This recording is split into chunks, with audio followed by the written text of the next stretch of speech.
Meus queridos, que a graça e a paz do Senhor esteja com todos. Boa noite a vocês, boa noite aos nossos queridos convidados, tanto aqueles que estão conosco presencialmente aqui, como também aqueles que estão nas suas casas, estão acompanhando a nossa live, estão nos acompanhando pelo nosso canal do YouTube. Nós queremos dizer da alegria de receber cada um nesta noite. O que é que a Igreja Batista tem a dizer para os nossos amados convidados?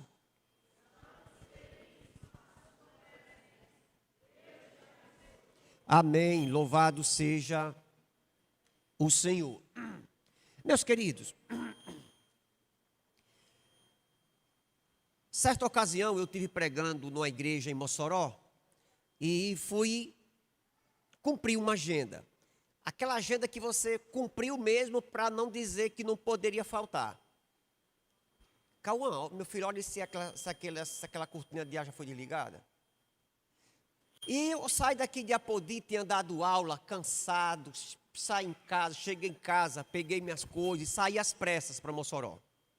Chegando naquela igreja, praticamente o culto já iria começar, eu me sentei num banco, era o aniversário de uma igreja, eu preguei a palavra. Quando terminou, o pastor falou assim: Pastor Wellington, vamos até a porta da igreja, porque aqui nós temos o costume do pastor, após pregar, ele fica na porta da igreja para cumprimentar as pessoas. E aí eu fui. Uma senhora de aproximadamente uns 60 anos, ela olhou para mim e disse: eu queria falar com o senhor. E ela me puxou assim para um lado. Ela disse: eu não sei direito o nome do senhor. O senhor também nunca me viu. O senhor não sabe quem eu sou. Mas eu quero dizer uma coisa ao senhor. Hoje eu planejei tudo na minha casa, que hoje seria o meu último dia de vida. Eu planejei tudo, está em casa tudo preparado para me tirar a minha vida. E eu disse: eu vou pelo menos para a igreja, para me ouvir a palavra de Deus pela última vez. E eu não vou dizer ao senhor, mas você falou e Deus lhe usou para você trazer uma palavra nessa noite. Eu não vou nem dizer qual palavra foi, mas eu quero dizer que eu estou voltando para a minha casa com o coração aliviado e com vontade de viver. Então, eu não sei qual foi a palavra, eu não sei o que foi que aquela mulher ouviu. Eu tenho certeza que naquela noite, Deus ele me levou para Mossoró, para todo mundo ouvir a palavra de Deus, mas eu acredito que especialmente para levar um recado para aquela mulher. Eu não sei que recado foi, mas foi um recado que foi fundamental para a vida dela. Então, é esse sentimento que deve reinar no coração de cada um de nós, quando a gente está sentado numa igreja para ouvir a palavra de Deus. A gente não tem noção nenhuma daquilo que Deus ele pode falar aos nossos corações. E pasmem, e pode usar alguém extremamente falho como eu para trazer esse recado nessa noite. Então, que a minha oração seja esta: que Deus ele possa falar nessa noite, que nesse momento os corações se aquietem, que as nossas preocupações fiquem do lado de fora, mas que a nossa mente seja agora cativa. Meu Deus, fala comigo, que o Senhor possa falar ao meu coração, não aquilo que eu quero ouvir, alguma coisa que venha massagear a minha alma, mas aquilo que eu estou precisando de ouvir. Então, que Deus ele possa trazer uma palavra ao seu coração, que esta palavra possa impactar a sua vida, que essa palavra venha lhe exortar, que essa palavra venha lhe animar, que essa palavra coloque você no canto da parede e você avalie como está a sua vida. Como é que está a sua vida com Deus? Como é que está a sua vida como marido? Como é que está a sua vida como esposa? Como é que está a sua vida como filho? Como é que está a sua vida? Como você tem vivido? Então, ore dessa maneira. Meu Deus, use o pastor Wellington para ele trazer uma palavra aos nossos corações. Nós vamos fazer uma leitura bíblica. O Salmo 1. Mês passado eu trouxe esse sermão e ele ficou pela metade. Na verdade, um sermão que eu tinha planejado para 3 pontos, nós pregamos apenas um. E nessa noite nós estaremos concluindo, terminando aquele sermão que nós começamos. Nós vamos trazer uma pequena palavra, uma palavra introdutória, para a gente poder entrar literalmente no texto. O texto que nós abordamos naquela ocasião foi o Salmo 1. O Salmo 1, ele vai trazer justamente a diferença entre o justo e o ímpio, entre o falso e o verdadeiro adorador. Então, o Salmo 1 diz assim: bem-aventurado é aquele que não anda no conselho dos ímpios, nem se detém no caminho dos pecadores, nem se assenta na roda dos escarnecedores. Pelo contrário, o seu prazer está na lei do Senhor, e na sua lei medita de dia e de noite. Ele é como uma árvore plantada junto às correntes de água, que no devido tempo dá o seu fruto, e cuja folhagem não murcha, e tudo quanto ele faz será bem-sucedido. Os ímpios não são assim, são, porém, como a palha que o vento dissipa. Por isso, os ímpios não prevalecerão no juízo, nem os pecadores na congregação dos justos, pois o Senhor conhece o caminho do justo, mas o caminho dos ímpios perecerá. Que Deus aplique esse texto em nossos corações. Então, diferença entre o ímpio e o justo, ou diferença entre o justo e o ímpio. Eu abordei essa temática dizendo para os queridos que não é tão fácil a gente identificar um justo para um ímpio. Um justo que conhece a Deus, que teme a Deus, para um ímpio que não conhece a Deus, que não obedece ao Senhor e que vive longe dele. Nem sempre é fácil a gente identificar um ímpio. Nem sempre é fácil você diferenciar um do outro. A gente pode até dizer assim: não, eu acho que os crentes, eles andam bem vestidos, e as pessoas que não temem a Deus, eles andam de qualquer maneira. Nem sempre, porque um dos povos que andam mais bem vestidos são os muçulmanos. Inclusive até as mulheres andam com seus rostos cobertos, com a roupa extremamente quente. Mas, então, se for por isso, os muçulmanos se vestem melhor do que nós. Eu acho que a diferença é que o ímpio, ele não quer saber de igreja, mas o crente, o justo, eles andam na igreja. Nem sempre. Nós temos por aí falsas igrejas que são lotadas de pessoas que estão lá. Então, nem sempre está numa igreja, apesar que é necessário, que é importante um justo congregar, mas não é esse ponto que vai diferenciar uma coisa da outra. A gente disse que, olhando para esse texto do Salmo 1, nós encontramos 3 elementos que vai nos ajudar a separar, fazer a diferença entre um justo e um ímpio. Eu coloquei em primeiro lugar, disse que esta separação ou essa diferença, ela vem em primeiro lugar através de um contraste. Então, o Salmo 1 apresenta um contraste, e nesse contraste nós observamos a diferença de um para o outro. O texto diz, né, que o justo, ele é visto por aquilo que ele não faz. Ele não anda no conselho dos ímpios, ele não se detém no caminho dos pecadores, ele não se assenta na roda dos escarnecedores, mas ele é conhecido por aquilo que ele faz. Ele medita na lei do Senhor, ele é dirigido pela palavra de Deus. Então, é esta a figura do justo. Ele tem prazer na palavra de Deus. Quando ele abre a Bíblia, ele enxerga na Bíblia a palavra de Deus. Deus fala com ele se alegra no Senhor, né?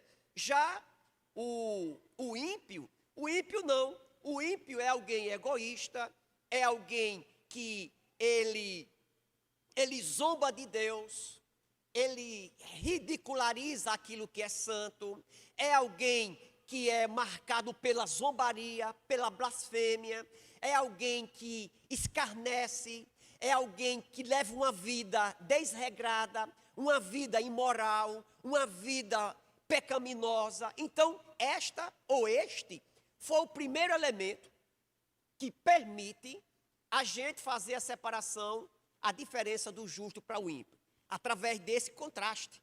Enquanto um faz isso, o outro faz aquilo outro. O segundo elemento que faz com que a gente perceba a separação entre um justo e um ímpio, o versículo 3 e o 4 nos permite observar a separação entre um e o outro através de uma comparação. Observe que aqui diz o verso 3 e o 4. O justo, ele é comparado a uma árvore e o ímpio é comparado a uma palha seca. Olha só, ele se referindo ao justo, ele é como árvore plantada junto a uma corrente de águas, que no devido tempo dá o seu fruto e cuja folhagem não murcha, e tudo o que ele faz será bem sucedido. Aí ele vai falar do ímpio. O ímpio agora ele é comparado. Olha. O ímpio não são assim. São, porém, como, a comparação, como a palha que o vento dispersa. É interessante que, nessa comparação, o justo, ele é comparado a uma árvore. Quem já andou aqui pela várzea de Uapodi, ou próximo de um rio, ou próximo de um ribeiro, ou quem já foi lá no Egito, ou andou pelo deserto do Saara, você vai observar que, por exemplo, lá no deserto do Saara, de repente aparece um oásis, uma fonte d'água no meio de um deserto, e próximo daquela água existe palmeira, sempre verdejante. Então, o justo, ele é comparado a uma árvore que está próxima, que está ali sendo alimentada constantemente com água. Ou seja, a árvore que está plantada junto a um ribeiro de água é uma planta sempre verde. É uma planta viçosa, é uma planta sadia, é uma planta sempre verde. Então, ele vai dizer, olha só, assim como uma árvore que é plantada próximo de um riacho, próximo de um rio, aquela árvore, ela é verde, ela tem vida, ela é viçosa, ela oferece fruto. Assim é uma pessoa que teme a Deus. Uma pessoa que teme a Deus, ela é cheia de vida, ela tem vida. E o próprio Senhor Jesus Cristo, ele vai dizer que quando uma pessoa se converte, quando a pessoa entrega a sua vida a Jesus, ela recebe vida. Ela recebe vida. O próprio Paulo, escrevendo uma carta aos Efésios, diz que o Senhor Jesus, ele nos deu vida, ele nos vivificou, estando nós mortos em nossos delitos e pecados. Então, o texto vai dizer que o justo, ele é comparado a uma árvore verdejante. E essa árvore, o texto diz, que ela dá o seu fruto na estação própria. Ou seja, uma árvore sadia, uma árvore verdejante, ela frutifica. A maior expressão de uma árvore dela estar sadia é porque ela vai um dia frutificar. Ela vai colocar frutos. Ela vai brotar, ela vai explodir a sua saúde através do seu fruto. Uma pessoa que teme a Deus, que é uma pessoa justa, ela também frutifica no seu tempo. A pessoa se converte, aí ela passa a ser uma pessoa amorosa, ela passa a ser uma pessoa piedosa, ela passa a ser uma pessoa humilde, ela passa a ser uma pessoa amiga, ela passa a ser uma pessoa verdadeira, ela passa a ser uma pessoa que tem empatia com as pessoas. Então aqui, igual a uma árvore que está plantada junto ao ribeiro de água, assim também é o justo, ele frutifica. Concordando com isso, quando Paulo escreve o livro de Gálatas, a carta aos Gálatas, capítulo 5, verso 22, diz assim: mas o fruto do Espírito é o amor, a alegria, a paz, a longanimidade, a benignidade, a bondade, fidelidade, mansidão, domínio próprio. Contra essas coisas não há lei. É interessante que o justo, ele é comparado a uma árvore, que é viva, que tem vida, que dá fruto. E outra, ele vai dizer que as suas folhas, que as suas folhagens não murcham. Ou seja, ele é uma pessoa constante. Aqui é um pouquinho de biologia, para quem gosta. Uma das principais características da nossa floresta, aqui do Nordeste, que é a mata chamada caatinga, é que são plantas, né, plantas espinhosas, adaptadas a pouca alga, mas tem uma característica importante, é que as folhas das árvores da caatinga, na sua grande maioria, são folhas caducas, são plantas de folhas caducas. Pastor, o que significa isso? É que no período de chuva, no período de inverno, aquelas árvores têm folhas sempre verdes. Quando chega o período de seca, o período de verão, como está acontecendo agora, as plantas, elas murcham, elas secam e as folhas caem. Ou seja, são árvores que estão passando, são árvores inconstantes. São árvores que estão verdes e depois ficam meio que acinzentadas. Inclusive, a palavra caatinga é uma palavra indígena que significa mata acinzentada, ou então mata com espinho, né? Então ele vai dizer assim, olha, mas que o servo de Deus, o justo, a sua folhagem não murcha. Aí eu trago uma outra planta, que é o famoso pinheiro, que é muito conhecido ali pelo sul do Brasil, o pinheiro, né? As araucárias. São plantas, as plantas também lá do Amazonas, são plantas que as suas folhas, elas estão sempre verdes. Sempre verde em janeiro, verde em fevereiro, verde em julho, verde em novembro e verde em dezembro. Ou seja, a sua folhagem, ela é constante. Da mesma forma, uma comparação, o justo, a sua folhagem não murcha. Ou seja, o justo é aquele que leva uma vida com Deus, uma vida vitoriosa, uma vida dirigida pelo Senhor, uma vida protegida por Deus, uma vida onde, por mais necessidade que ele passe, por mais luta que ele passe, mas a sua vida, ela tem um rumo, a sua vida tem um alvo, a sua vida, ela tem sentido, a sua vida, ela tem uma razão de ser. A pessoa vive aqui na terra para glorificar Deus e viver uma vida na dependência dele. E é interessante que a comparação do justo com a árvore, eu não sei se vocês já perceberam, mas a árvore, ela põe um fruto. Você sabe quem é que se alimenta da árvore? Quem é que se alimenta do fruto? São as outras pessoas. Uma árvore, ela não come o seu próprio fruto. Se alguém conhecer aqui alguma árvore que tem essa característica, me diga. Então, uma das principais características da árvore em relação ao fruto, que a árvore, ela dá o fruto aonde os outros são beneficiados. Ela vai saciar a fome de outras pessoas. Ela vai saciar a fome de pessoas, melhor dizendo. Então, assim é o justo. O justo é aquele que ele é uma árvore, ele frutifica, ele é bênção aonde ele chega.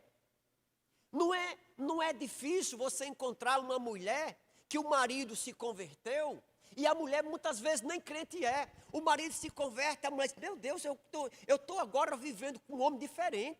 O meu marido agora é só meu. O meu marido agora me trata bem. O meu marido nunca foi, agora começou a ser romântico. O meu marido é comprometido com a família. Mas rapaz, eu nem me converti, mas a minha esposa é crente. Depois que minha esposa se converteu, eu tenho uma esposa mais mansa, eu tenho uma esposa mais equilibrada, eu tenho uma esposa que me ama mais, eu tenho uma esposa mais compreensiva. Então observe que quando a pessoa, ela conhece a Deus, uma das primeiras coisas que muda, em primeiro lugar, ela é salva. Segundo, essa pessoa muda. Essa pessoa é amorosa, Essa pessoa resolve as coisas pela conversa, resolve as coisas pelo diálogo, é aquela pessoa da paz, é aquela pessoa da amizade, é aquela pessoa do companheirismo, é aquela pessoa que começa a ser honesta, que fala a verdade, que é bênção aonde ela chega. Assim é uma pessoa justa. É muito complicado, irmão Wilton, quando você diz que tem um crente que vive numa determinada localidade, no ambiente de trabalho, no ambiente de escola, aonde aquele lugar não melhora com a chegada dele ali. Alguma coisa está errada. É complicado quando um servo de Deus está trabalhando num lugar que aquele lugar não é impactado com a vida dele. Eu estava pregando ontem em Mossoró para uma juventude e dizendo que depois que José, ele chega na casa de Potifar, você vai encontrar isso aqui lá em Gênesis 39, salvo engano, e diz o texto que depois que José põe o pé na casa de Potifar, Potifar prosperou, tudo prosperava na vida de um ímpio, pelo simples fato de um crente estar trabalhando na sua casa. Eu achei, aí a Bíblia diz assim, e tudo quanto José fazia, Deus prosperava. Deus era com ele. O Potifar, ele prosperava. Potifar disse, rapaz, eu estou com a galinha dos ovos de ouro aqui em casa. Eu estou com alguém que tem abençoado tremendamente a minha vida. Por quê? Porque o justo, ele frutifica. Então, assim como o justo, ele é comparado a uma árvore verde, sempre verde, o ímpio, ele é comparado no versículo 4, os ímpios não são assim, são, porém, como a palha que o vento dispersa.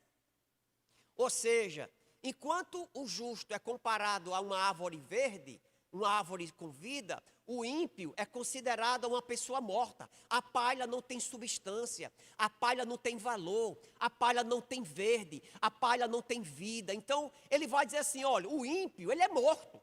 Por mais que ele caminhe, por mais que ele ande, por mais que ele, aos olhos da sociedade, seja uma pessoa de poder, seja uma pessoa querida, seja uma pessoa que tenha fama, sucesso, dinheiro, mas é uma pessoa morta, porque essa pessoa, ela não tem o Senhor. O texto é claro, os ímpios não são assim, ou seja, não são que nem o justo, não é que nem uma árvore plantada. É que nem uma palha que o vento dispersa. Ou seja, sem vida, sem constância. Ele vai dizer no verso 5, né? Ainda no verso de número... Deixa eu pegar aqui para a gente ler. Ele vai dizer assim, o versículo 4, o 5. Começa. O 4. Os ímpios não são assim. São, porém, como a palha que o vento dispersa. Por isso, o ímpio não prevalecerão no juízo. Eu não sei se vocês já tiveram... Quem mora aqui na várzea do Apodi conhece isso de uma maneira mais clara. Né? Por exemplo, quem planta arroz, alguém vai lá, corta o arroz bem quase da cor de um trigo, que por aqui a gente não planta trigo. Aqui a ideia é o trigo. Você pega aquele arroz, você corta o arroz, ele seca, você bate o arroz, você tira o grão, você bate o arroz, o grão do arroz sai e fica misturado com palha. Você pega uma peneira, ou então uma espécie de joelheira, ou então uma ciranda, você vai pegar aquele arroz, você vai jogar para cima com a casca. Quando joga o arroz para cima, quando joga o trigo para cima, quando o vento dá, e aqui no Nordeste, a gente assoviar ou assobiar, o vento vem e leva a casca, né? Mas não tem nada a ver com esse negócio de assoviar. Então, quando joga o trigo para cima, ou o arroz, como é mais pesado, ele volta, e aquela palha, o vento leva. O texto aqui compara o ímpio a uma palha de trigo, a uma palha de arroz, a uma palha que não tem vida, a uma casca que não tem vitamina, coisa nenhuma, uma casca que vai sendo levada. Se o vento soprar para a esquerda, a palha vai para a esquerda. Se o vento soprar para a direita, a palha vai para a direita. Ou seja, não tem constâncias e é extremamente influenciável. É uma pessoa que não tem Deus, é um ímpio. O ímpio é comparado a alguém que não tem vida, que não tem constância e que é influenciado. É alguém que é moldado pelas tendências do momento. Ele não tem vida.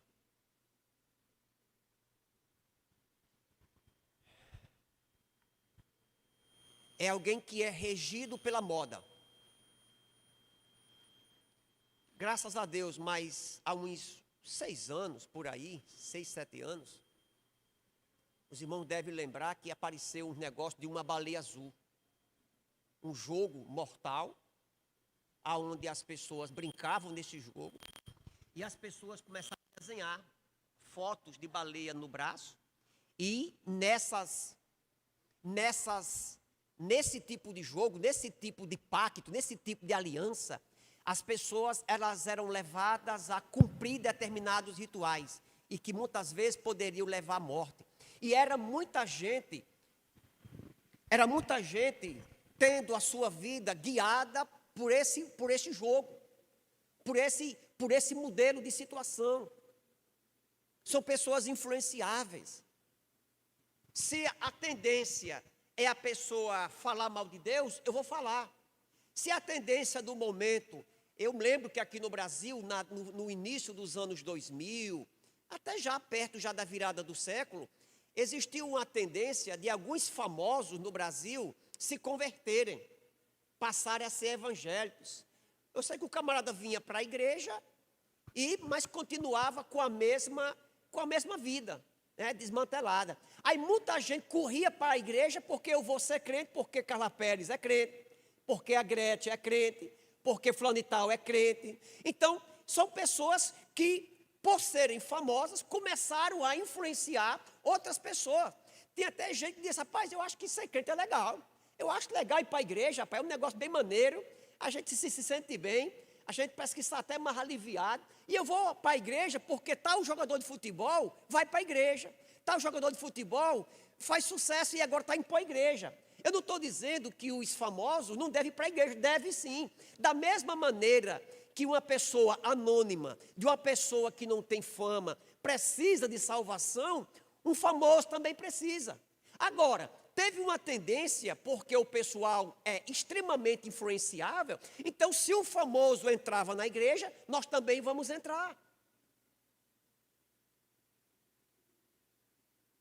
É tanto que a Bíblia nos ensina a gente a viver numa contracultura. É o mundo caminhando para um abismo sem fim. A igreja, ela vai caminhando diferente, ela vai caminhando para o céu. Independente se alguém achar que é preconceito, se achar que é radicalismo, se achar que é coisa de gente fanática, a gente tem um alvo, gente.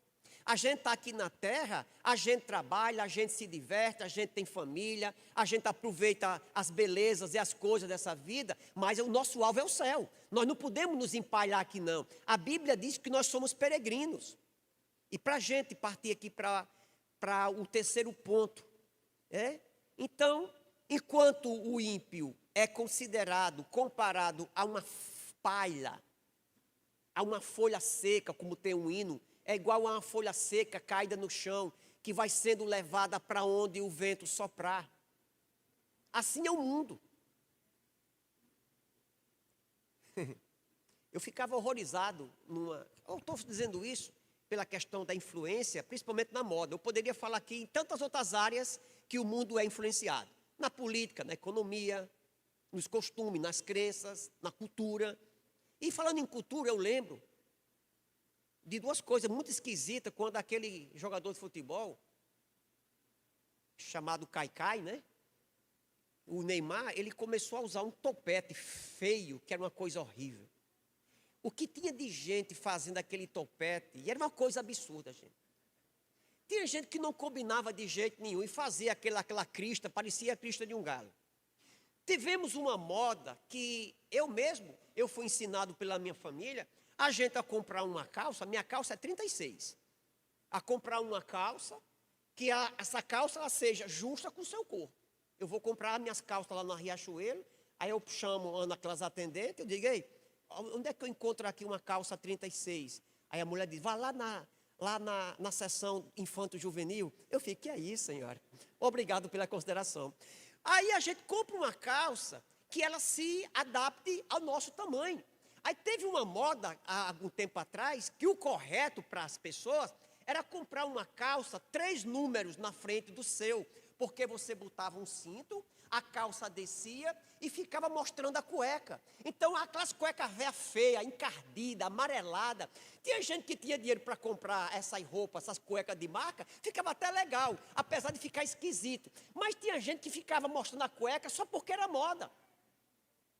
Eu já falei aqui uma vez, eu estava na sala de aula, conversando com um aluno, e ele chegou perto de mim, aí ficou abrindo a boca. Eu vi que ele queria me mostrar alguma coisa. Ele me mostrou um pince na língua. Eu disse, pastor, como foi? Ficou aqui o meu pince na língua, coisa e tal. Eu disse, rapaz, como foi? Botou onde? Não, foi aqui mesmo. Aí eu disse, rapaz, esse negócio não atrapalha você, não? Ele só me atrapalha, mas até para comer é negócio meio esquisito. Aí eu disse, e você botou por quê? Aí ele disse, é porque está na moda. É porque está na moda. Eu uso determinada roupa, não é nem porque eu gosto, mas é porque está na moda. Eu escuto determinados cantores, não é nem porque é bom, é porque está na moda. Eu vou a determinados lugares, não é nem porque eu gosto, mas é porque está na moda. Eu começo a acreditar em determinadas coisas, em determinadas cosmovisões, não é nem porque eu acredito de fato, mas é porque é moda acreditar nesse negócio. Então o ímpio, ele é influenciável.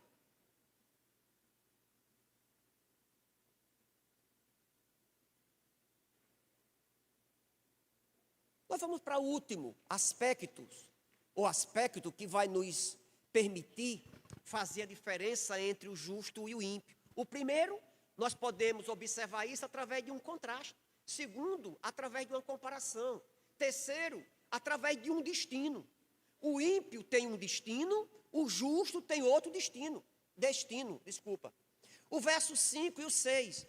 Por isso, os ímpios não prevalecerão no juízo, nem os pecadores na congregação dos justos, pois o Senhor conhece o caminho dos justos, mas o caminho dos ímpios perecerá. O ímpio, por mais tempo que ele possa viver aqui na terra, o ímpio, um dia ele prestará as suas contas com Deus. O ímpio, nem aqui na terra e nem no céu, ele vive num ambiente que agrade ao Senhor. Primeiro, aqui na terra, ele tem a sua vida pautada nos prazeres, numa vida pecaminosa, numa vida que é repudiada por Deus, que é abominação diante do Senhor. Agora, uma coisa que eu não posso esquecer é que, assim como o ímpio, vivendo como ele está vivendo, um dia ele enfrentará o juízo de Deus. Um dia ele será condenado eternamente a viver longe de Deus, a morte eterna. Mas também eu tenho uma palavra para dizer que se esse ímpio, ele se converter, se esse ímpio, ele admitir os seus pecados, se esse ímpio olhar para esse ímpio olhar para Jesus, olhar para a sua obra redentora na cruz, esse ímpio, ele será salvo, esse ímpio terá a sua vida transformada, esse ímpio descansará um dia com Deus para todo sempre. Então aqui nós temos uma palavra séria, o destino inverso do ímpio e do justo. O ímpio terá uma vida condenada, um futuro tenebroso, terá um futuro desastroso, uma tragédia. Já o justo, no verso 6, pois o Senhor conhece o caminho do justo, mas o caminho dos ímpios perecerá. É interessante que o Senhor, ele conhece o caminho do justo. E não é tipo um conhecimento abstrato, um conhecimento ralo, um conhecimento superficial, não. O que o texto está dizendo é que Deus, Ele nos conhece. Deus, Ele cuida de cada um de nós. Deus, Ele nos guia. Deus está atento àquilo que nós fazemos. Deus se importa com nós. Deus cuida, Ele protege, Ele aprova o caminho. Deus, Ele cuida. Então, Deus conhece o caminho do justo. Pois o Senhor conhece o caminho dos justos, mas o caminho dos ímpios perecerá. Então aqui nós temos dois destinos. Um destino de paz, de gozo, de vitória, de descanso eterno. Deus, Ele conhece. Tanto Deus nos protege no momento, como Ele cuidará de nós no futuro. O Salmo 23, ele é muito claro sobre isso. O salmista Davi, ele vai dizer assim: o Senhor é meu pastor e nada me faltará. Ou de nada eu terei falta. O salmista, em um dos salmos, ele ficou muito indignado, porque é que ele era justo, porque ele era santo e passava por tanto sofrimento, por tanta luta, por tantas adversidades, enquanto o ímpio, enquanto aquele que não acreditava em Deus, prosperava, era rico, não adoecia, tudo que fazia dava certo, né? Aí diz que até que o salmista, ele entrou no templo, e diz que lá na presença de Deus, Deus falou com ele, e explicou para ele tudo que um dia ia acontecer com a vida do ímpio, que enquanto o ímpio pode desfrutar de uma certa vida boa aqui na terra, mas que um dia será de sofrimento. Então, para concluir, existe uma grande diferença entre o verdadeiro adorador e o falso adorador, entre o justo e o ímpio. E isso se faz revelar através de um contraste, porque enquanto o justo obedece a Deus, à palavra de Deus, o ímpio blasfema. Enquanto o justo, ele é igual a uma árvore verdejante que dá o seu fruto, o ímpio é considerado, comparado a uma palha sem vida, influenciável. E o ímpio, ele tem um destino, terá um futuro de perdição, enquanto o justo terá o céu como herança, terá uma vida de sucesso. E o texto vai dizer, tudo quanto fizer prosperará. Então, que Deus nos abençoe. Que Deus nos abençoe, como justos, a viver uma vida dirigida, pautada pelo Senhor. Aqueles que, porventura, ainda não tiveram o encontro com Deus, medite nessa palavra. Medite nessa palavra. Para onde nós iremos? O que é que eu estou fazendo aqui? O que é que eu estou fazendo da minha vida? Ontem, na cidade de Mossoró, nós ouvimos um testemunho de um missionário. Não sei se ainda esse ano ele passará pelo Apodi, mas era um traficante. Era um traficante que comandava não sei quantas bocas de fumo. Era um homem extremamente perigoso. Era um homem marcado para morrer. E foi um homem que um dia foi evangelizado por duas irmãs da igreja. Ele dizia que tinha uma boca de fumo na frente da igreja. Passava a noite vendendo droga. E disse que naquela igreja, perto da casa, lá da boca de fumo, duas mulheres fechavam a igreja e deixavam 2 garrafas de café para eles passar a noite tomando. Aquela mulher nunca perguntou de fato o que eles faziam, embora que ela soubesse. E ali, aqueles traficantes diziam assim, muito obrigado. E aquelas 2 mulheres diziam assim, aqui, meus filhos, tome essa garrafa de café para vocês vencerem o frio da noite. E num dia mais tenebroso da vida dele, eles começaram a ser evangelizados, ouvindo, a boca de fumo ficava perto de uma oficina. Olha, Lorival, ficava perto de uma oficina, e na oficina sempre ficava um sonzinho ligado nos hinos. E aqueles traficantes eram evangelizados com aqueles hinos que vinham daquele local. E ele disse, um dia se eu me converter, eu vou ser crente daquela igreja, da igreja batista. E um dia ele se converteu e foi para aquela igreja, E hoje tem um trabalho maravilhoso. Ele diz, só traficante igual a ele levou 15 para a igreja. Louvado seja o nome do Senhor. Então, que Deus nos abençoe. Quem transforma é a palavra de Deus. Quem transforma é o Senhor. Então, que Deus nos abençoe.